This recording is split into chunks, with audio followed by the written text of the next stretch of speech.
Episode for higher GC News. Bima Uya Kwaba Hadia latest and hot news and Aremeyaw Bremo. Enunti Sonya subscribe to channel idea Bomodia say be subscribe. There be an say be click the subscribe button na wa belly notification where is a new video be upload when the first person I want sa ebe kan sa video afi uya na wa like video give us a thumbs up na afi share ma Ato Forson na when you be here na wo hu ensemo ekoso ewo Ghana memu harom afi yehwe ye ensemo abeto ye pono so yenti ye sankomo yenti sansemu ya ekoso yi mumenti Attorney General obia person prosecuting beyond prosecuting no Dr. Dominic Kayeni ono so de ohwe nanimu so pa de a adwuma ne de obeya amana ya kono papa ohwe at age pa no enti wasere kura wasere ohwe ne dia wutimi ba out cantonment ha mehu building kese bia enya asem ketua enenam social media so omo si Samira Bawumia bia Samira Bawumia na ni pay yesai contract do do say no wagye eye say no kra eye one of her properties se wo hwe apartment to aso a ya esi cantonment mfimfin ha side the one so na President Mahama started yes say o si efie diama vice president no eno aka nwurem wokọ wanim kakra bi a ho side the ho baby ena NDC President Mahama started yes say o si vice president efie 8 years ni aka enwurem ya anya ho hwe but that side the one no buildings ya etwa so high rise buildings etwa so mansion say ya uhu a yesi Samira Bawumia dia no na Ghana yesi na untumi ka say ena ya ma cantonment ene laboni aye ti say Europe na wo bebu wa man say wo interest and now bebu wa man say do any interest say wo interest dia en nananom ahemfo asofo nkase ni nkuma am wa Ghana am nkama no ntum so we interest in na wa mo ba ye dia because say you interest first am fa Ghana for say moa am fa Ghana for say ye jimi 8 years am fa Ghana for say ye jimi fo MPP President Akufo Addo, former President Akufo Addo, Dr. Bawumia, mo omo for eslowusunom, omo for Ghana for say ye Jimmy for, ye gullible, ye moa. And one bedi ya so say moa. As enunti, ena Ghana for do baye. Say nye nunti anka Ghana for dia lanchira matin beba. Say nye nunti a enga Ghana for the alachira mate beba ba Ghana for do buy enim dia pesa we ye de magana alachira mate be di president ya be ye din so be prosecute MPP government appointees officials tina buy Facebook ene me ba be ye adwuma pa Salima Aminu Adjoni me awia imreku ahemfo Wasi good afternoon Nama, okay? And Afenyo oyibo buaten adjoni me. Bebre nche.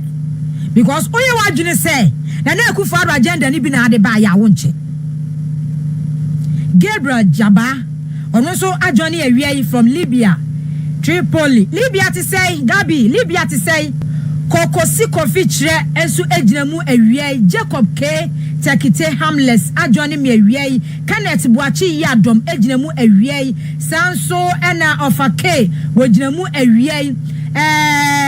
ya Petroleum Commission na dano oni anodon premier confrontation bi me start me say because video ni buy no me na me di kan boy e was citizen show so enu awia mon share me page ni ma me comment nim obi a wa join me bia bomodin a share me Facebook page ma me kan King Farouk nie wasi ama modern nie wasi ya be share ama modern efri enu ane ba no social media baby abefabian NDC fu ani age because under MPP no e ma bi omo the NDC MPC bia no eye form omo the speaker ni mu ye form omo the president John Dramani Mahama ni mu ye form sebe ensem a omo ma mamu omo no mutifie kro omo kan kire wo mo no omo ka kire wo mo anodon pre the president Mahama nim aye form under president Akufo Addo 8 years anodon pre wanya ministerial appointment position bia wanya bi entu be bisa say ada anodon pre ya appointed as minister because of credibility issues na na ekeka no ebi ka ho so ahun enti se wo hu bibi say ya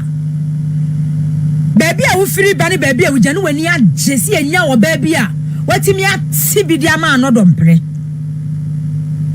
watimi sabe said you am free so am kwa no manum wo fun am kwa no mutimi kan kwase asem no mwanya obabi a parliament eni pemu ono so atu fun pa e dia ma anodon pre no wani age because ya tensem wo ya sum ya hu niyema enti na me wona me ka say Samira Bawumia be ya second lady no that regard that I was a Ghana for Edema Samira Bawumia and Sanka because we are not doing say from opposition or two for wakan kwasi asem o muni ho sana Samira Bawumia edan su be di ma Ghana for hu ye so o muni ho o two phone we obake kan kwasi asem atro obi your president o timi describing so you useless or you incompetent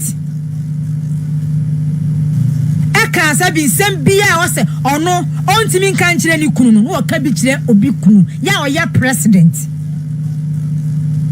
so ahun enti obaya second lady no Ghana fo so nya no homre eso pa no huru ni di na tempa because respect is gain a reciprocal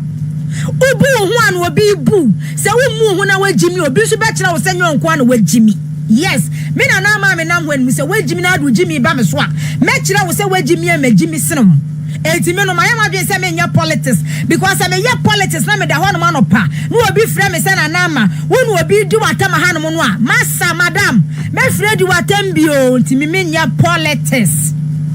ko for your politics gidi butu no me involve me hu wom me ni sa akoma na me be tolerate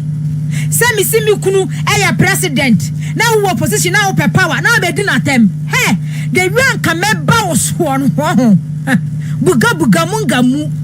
minu nyina ye be ye hu fi enti wor mo no o mo politics na o mo ye no amaja akomenka hu bi sika lady Samira Bawumia 8 years ni enkrofo huru no di na tamwa kire ne se madam se wagimi obi agimi sino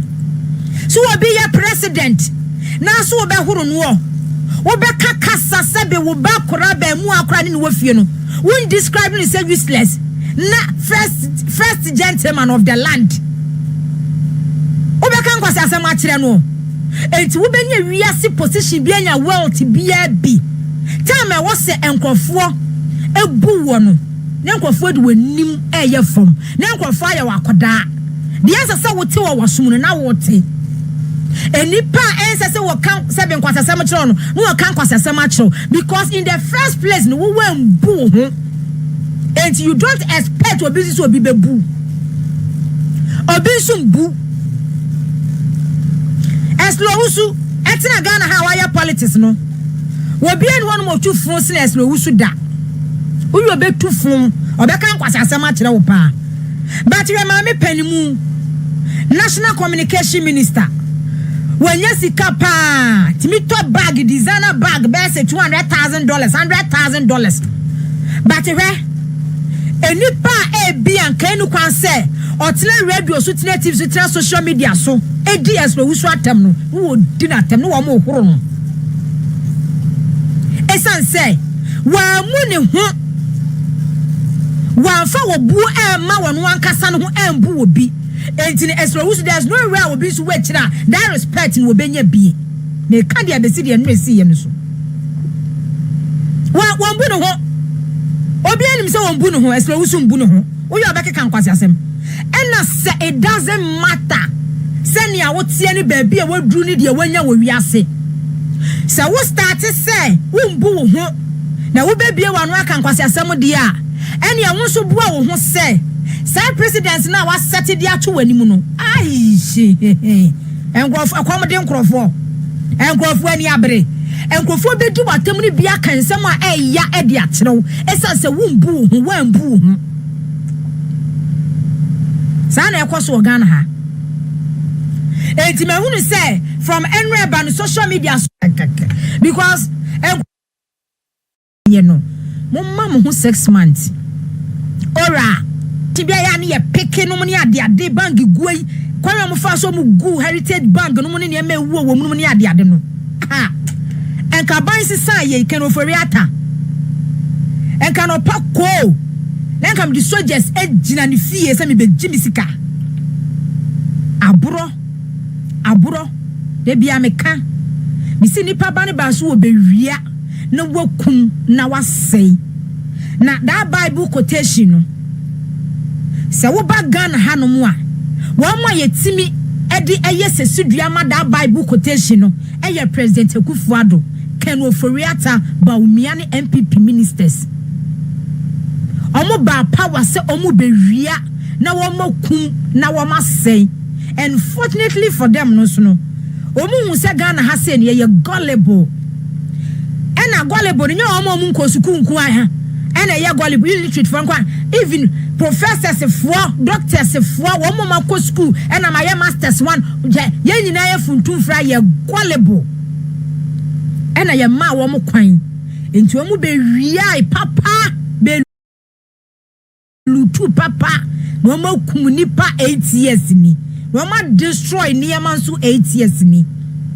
Niyama de wama say be 8 years ni. Change ba ye ninti no. As a system ni mu aye di kakra. System ni mu niyama timi a stabilize kakra. Because 8 years under President Akufo Addo, Dr. Bawumia, omo di Ghana bone. Say ye ka say enipa bia di oman bone a. And when I make can say, and you can by this time, na Akufo Addo or done a cateso. No, sorry, no pa, no, we did breakfast, no one no the other. Na Ken Ofori Atta, but ye him second Ofori Atta de Biamica, Ken Ofori Atta dear. Bonia we di Ghana. Bonia we di Ghana. Ne ye can, Nankofo defend it. After opposition, less than a month. MPP for ankasa empenimfo wo ankasa eka bonia na Akufo Addo Ken Ofori Atta mo wo ma di bonia ma Bawumia Samira Bawumia kura di boni ni bi MPP financier ni dan bako 10 no akobu egu fom MPP financier o etino they say ye twa oral ye twa attorney general the Ghana for hwehwe e dey free President John Mahama ni NDC for one mo no enye foundation too schools ni bebra kan wuram uncomplete akwani bebra ma start won be wiom ntimi nyanwie do mu ntimi nyanwie no e da ho no mo ye nkakra ye nim say ye da ye bebre be nya adwuma ye but say no the Ghana for hwe kwan se former President Akufo Addo ni aka Ghana mra protecting 10 years Dr. Bawumia ministers, government officials, government appointees. Krono wama bo Ghana no. The Ghana for shokwan. Say President Mahama. Ubetu wamo so sa. Woka kire Ghana for say. See accountability pa dia. Ye here change of government. Because say aban sisa ma. The Ghana for hwehwe no yen sentimi nka. Enti change naba yema 1 month yema 2 months yema 3 months after 3 months 4 months Ghana forward tweye mu say NDC aban info ne de o mutiri mu adwenko President Mahama na no amu hunu ne say ubekwa chief imam hoko chief imam no mo ba hono ma chief imam ti de Ghana aye nti anya mobo ya mpempem usire usika mpempem dawo ya mpempem kramofo bebre musanfo bebre businesses are collapse wo ma di bebre ni papa ya wo so ye MPP financier ya wo kan ya say musanfo ya Ramadan wo import niema en wache enso ko ma di na boro no chief imam en hawo bebre be kwa Danka Williams wo osafo yesra mo pa mu ndi mu lemu bebrebe ko otumfo ho nana yesra opimso di wulemu na ma omo ywa politics enyo mo politics de am de me nsem miam ya bro bebrebe ko otumfo edi dwa to be kwa kosi otumfo ye beti bebre but President Mahama akachira Ghana for say Ghana for here accountability, not NDC. Ghana for here accountability. And that accountability, no, see, and sabeti me I just a change of government and eba. And this massive endorsement, massive voting, and Juma Ghana for year no 2024, no. And yet because of say, President Mahama be sika, and the ama Ghana youth is also no pa, and yet Juma de fiene did you. Ghana for sorry and for one more crown or mahmoud, especially the youth no aunt one more say. Omo kwako bo MP bi puno se MP. Me kwako wale me misikan kwaya me mpena ho ade. Ta wo so na bi wujima na chese wan kasa kwan wo ye corrupt, wo ye wa ma complex. Opuni de no onim ohene bia wo Ghana ha. Alaji se do agongo se enkramofo yi o ma do ye pa ye Muslim. On de no onim chief imam. Dr. Buni na oni ohini kese bia wa Ghana ha no di dwa to be kwa kwasi ni so no omu wo bi but omu face prosecution omu face Ghana mra no causing financial loss to the states abomu campaign abomuka enti se ye betena kromu ha sei ama ahemfo akese asofo akese no ma sorry na we economy intervenir ye sorry ni yetisi muso samo ye wa mo accomplices a ye pese ye be ka che mu bi ye be ka kire mu mun stay away mon twem ho mpa nyankopon de mi nyankopon osododo emra me se emra de obi ekoto afiase sa emra na be ye obi afiase na anu aye to obai wo asantini ti so jimi ni wa jimi nti e na do akobo sankrofo we amammo papa Akufo Addo ahyehye wan na betima hye do Ghana ahyehye no so braga na betrem na be wo papa na nyankopon ada roma na ofi so oka nyankopon de neba ene wo so chero de bebedu amammo papa na ya ahyehye no o ma peke no ya peke no ma nyankopon ada roma manyamfo me hye apeke no ti me bompa ese plane de land amammo papa na nyankopon hye Akufo Addo hye no omna metrem ye nyina ntram wonim se omo ku US na da omo dia tempa why wo anti no me na nyankopon ne nyanya ha na ye wo ye on de me kan se ono na wo ka se President Akufo Addo hye Ghana ye enso ne yati no so wo mra o ma na hye ye na ko yesu wo su what was entinyame de ne beba na wo che so kire nyankopon fa me duru na o mai papa na Akufo Addo kire ye no wo mra metem bi wo ba mu the right time so enjoy bibia wo nyankopon fa sankrofo ni nyina mra na Tróuble enso msa change constitution ta transfer bi obi a wo mamu ye bi atramu of course samunim se leaders tutu ni atramu se nyam amam leaders papa no lead Ghana enka menya cho be fi Ghana ko US and nyama ye wo Ghana US wo ni bi but ye leaders afofun tiso bi te na Akufo ni tise brebre team na papa atransfer good years on fa ama wo benya nkrofo so mari wade am nkrofo bi no mu defend no what you say nyankopon ada Romania fo mu nyina so mo da so defend no na ko mo nya dai eno anya adwuma mo yo defend no nya aduane ni sika din na wo no mo awie sika na kogu fie etu defend anu akwaje kakra wotumaze enti me de pa eniam ekoso me de wotumaze ti na eno me ba na wo ka na wo mu susan ya hyehyɛ ɔman wo ma ye wo susan ya timumra ya de atram awie onsi o ya tim brane nhwɛ wa mo no papa na asase kra mo nya hwɛ so bi ma to bi mumra This all call for body about me talk. Bojampa. Kenya say ngure mo 4:30. Next month ba ye ho na be kotra. Ye de yatima tra kremu asate kremu. Ye nko ba bi e great time. Ayi na e great. Ye nko ngure mo ba bia bi ho na abeka. What man say omo so mra. Wonu so omo e wa ma no ne no. Omo di atempa ya e ba show no. Ti Nyankopon na ya de ka UK for so nya bi. Na nka bi Canada so nya Canada na so nya bi. No sa ju omo ba. Omo nya obi obeli de ju omo sa ba form a. Nya nya nsa ye ntra omo no omo. Enko so what man say. Wa mo na be bre. Mo mra nya juma nsa se guo. From here to Sabuba Tripone, and Sasi Gumra Munya de Ketomra, Nientem Nana, where do you good? What may Balami Mitas and Walker, Doctor Tony Obiasem, Ubeka and Namaka Maker. Wouldn't say about ball.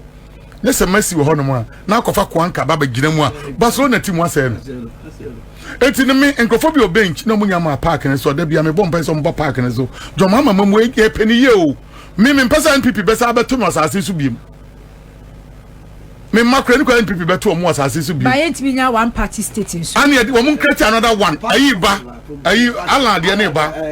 Kama ye ba be ni party no ba. What man say? NPP de agu. And any kwa say the name NPP ni saba power bi. Enti no e say John Mama. Ba bi dem NPP saba power bi. Emre ben ya. Yes ben. Ana mo be che. Eh, asem na wo ka no. Wo be che. Asem na atemi ni aba wo kan. Enti me mpa e bo. Na ye NDC ni MP. Oh da be. Enya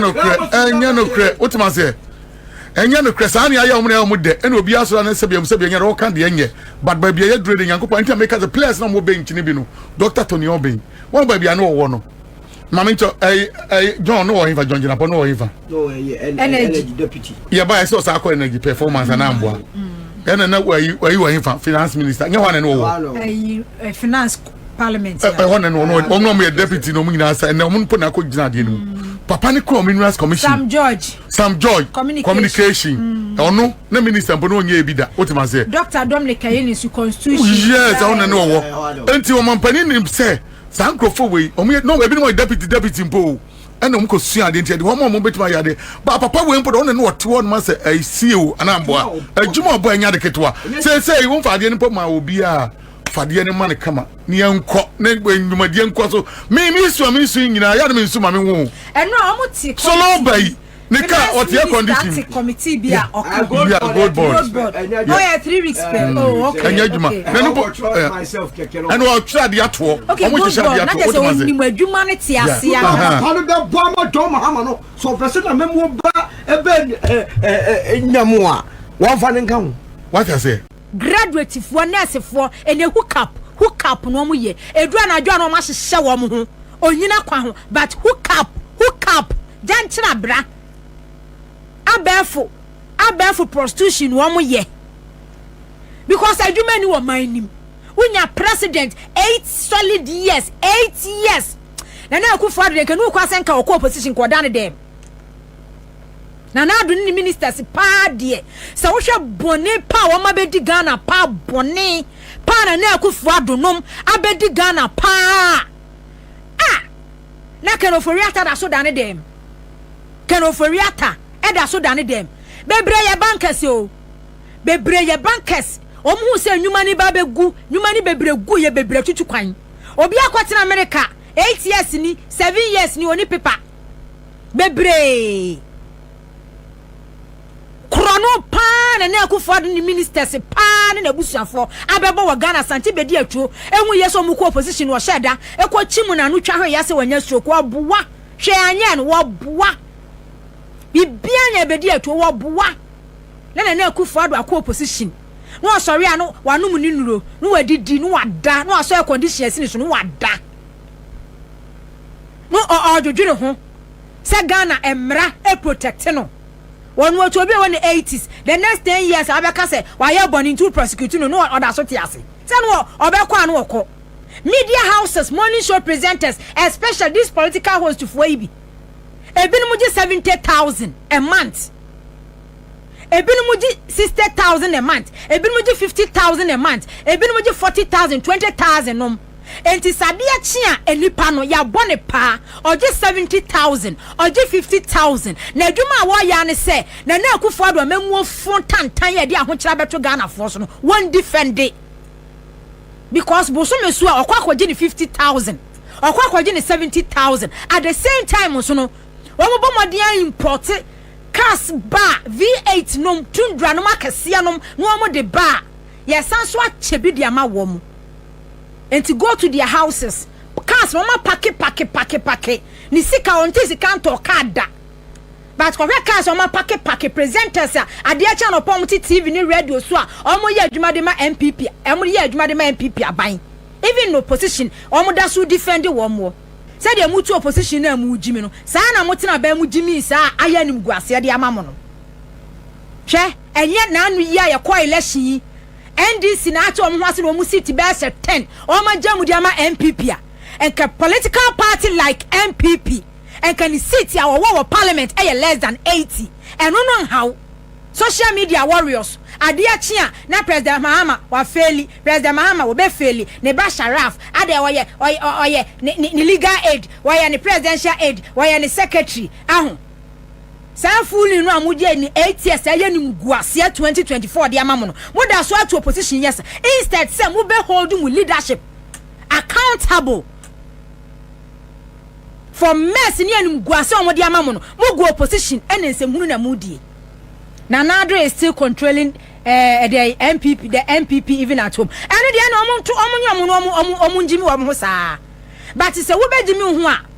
Say no after 2024 no Ghana for hunu say MPP e ba ne governance mo lack that wisdom, knowledge, that nimdi and that common sense no. Mo lack. Enti nyamu na mo be criticize John Dramani Mahama. Aban ene ne ba. Na no hwe enkofo ntimi nkasai former president Akufo Addo ne ba jankromo so hwan creative art agency mi hu se me former boss Kojo Kyeremanteng ase ye hu dede se baba wa no koye acting chief executive officer ya na ye illegal but creative art industry bi on be ye bia jankroma na ye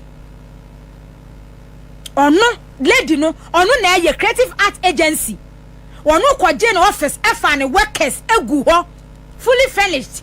efa workers egu ho no mu a creative art industry bibi ekosu bia ya na ekosu ya ye for in diaspora ya wa mo be se coming home was going back was die ya wa mo ye no onu na ye in charge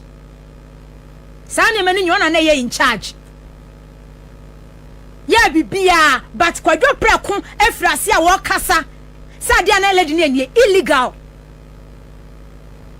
But uti se obi bo ho wa Ghana ha sei uti se MPP for kasafa ho wa Ghana ha sei na Nyankopon aboa na se president Mahama presidential jet won fan ko bo ahyawo won fan ko bo ahyawo na se o de ko ayi AU African Union summit ewa yi a Kenya na uti be bi na muti social media so say e na Sharaf ada papa betu kwan ya won ka ho no yentwema wokra o papa pani ma kwakra ya be gimu party agumani mu asese ye hamo traditional rulers amwa wo man no ye leadership say o ma amwa say obi ye Ghana ni no USA oni document oni papers wada wona e de be pan anka ye lucky e wo Africa e de e pan anka Africa Nyankopon e de ma ye wo good weather bibia wo pese wo ye bia ye de e build a country de develop on man bia no ye wo bi but empanimfo di kanfo no wo mu ye greediness o mu ye pesemin kuminya chese o mu ye greedy we ya president Mahama bay so wa mena ni ambre a o mo mem mo positions wo mo be fum adwapade afum sika saa na wa ban ne wani magu ase onu nko ani na busua ondi onko hia mu da onko ahukyere mu da hia nye but chese ondwenhwe dia wodwen aye eye chese ni tiri mu adwenbone se onu nko a no mo build empire no aye build empire ye pese ye nya wealth e wo wiase na da bia nipa ye nkoa na nka on mind to say Ghana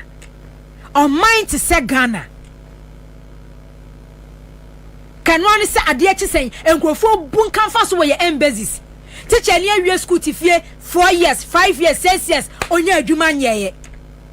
nurse ni awie school tifie 2 years 3 years 4 years 5 years onya adwuma nyeye graduate obi akọ university 4 solid years 4 years ne maame ne papa atete ni mo wure mu ahwe ne ba amana wie university otifie ya bia no de foul ena mo wia so no okọ no oba ena ma no so de mema ni di wo mo saa ewia bo ho pie firi ma no ne bae enya izo enya simple ma yo ano gas no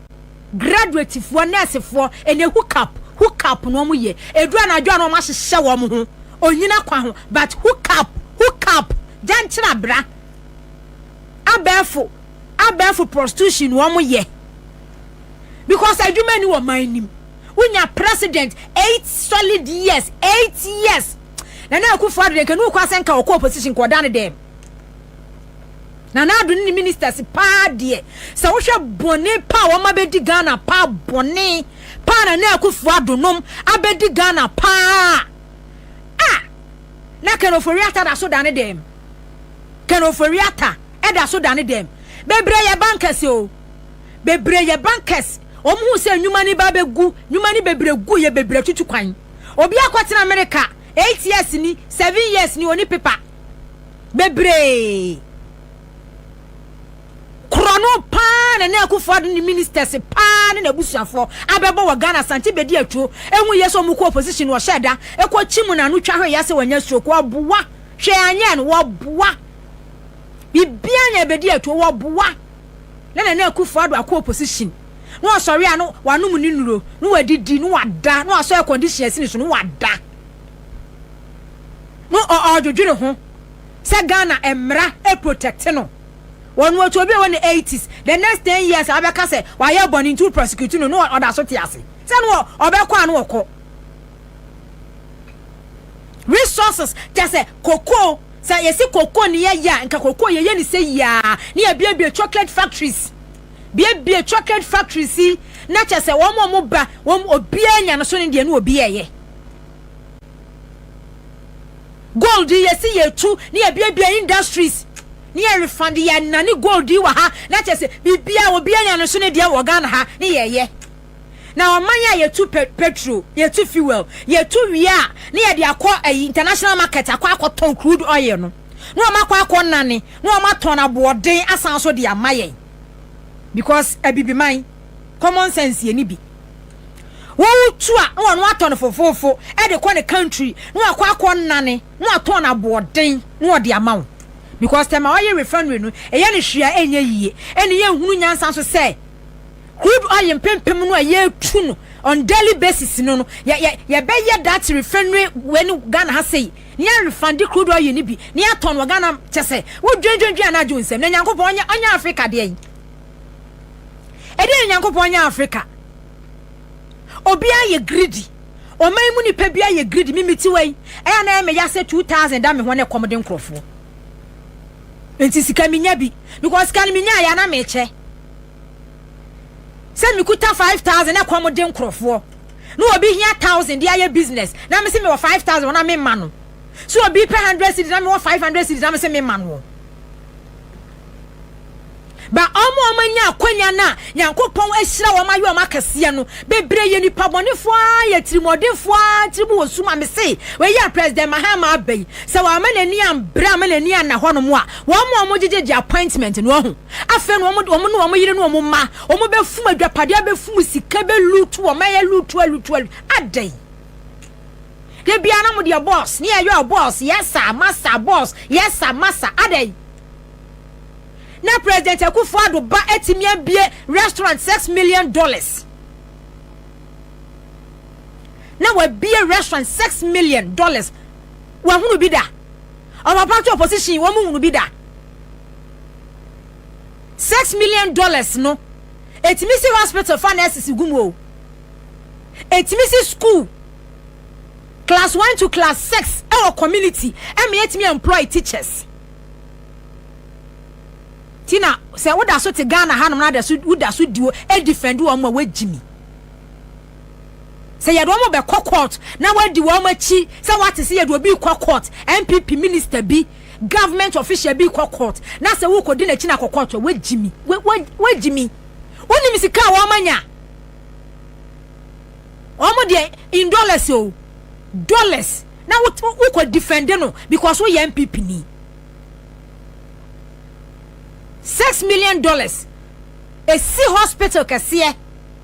hospital a see hospital kasiye efa doctors efa nurses efa cleaners gum emo ye adwuma but ne ba eno ya one of her properties o ba ko pa pie no eno no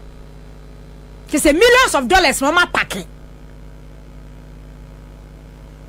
can Ofori Atta abedi sika ja nyankopon so do baby cry nti wase na kwa be akatu na buru no wawu no akwose sani kidney akope akra 16 years kidney dia hye ni mu esa nam ho no mu didi enum boni ani padie so obi bedi president na wo mi adwuma ba ko pempo o mi adwuma mienu pempo na nkrofo no aduane egu banks na nkrofo mpempem na wagu wo mu nyuma na enipa do mu tiri pempem aduane firi wo mu ankasa country wo mu ankasa manmu na wo mu dwane nurses aduane adenti na wo so obi ba ekọ school wie secondary school ekọ nursing training 3 years eye ne service wie etina fie 4 solid years oni adwumaye president timidu wo man whole country sia wo wa eje bosia na oni ni ministers na busua na wo ma che she gold a woma tu wo Ghana ha gold a woma tu etu wo Ghana ha Ghana fo mfa so wo mu ye de he gold a say ye yensuo nyina wo Ghana ha yensuo nyina e wo Ghana ha sen Ghana fo che fai wo sa gold mu ye de he the last time reporter e buy South Africa na lead that was 2 years ago na say Ghana na lead e ba no gold production Ghana ye ni lead ye to South Africa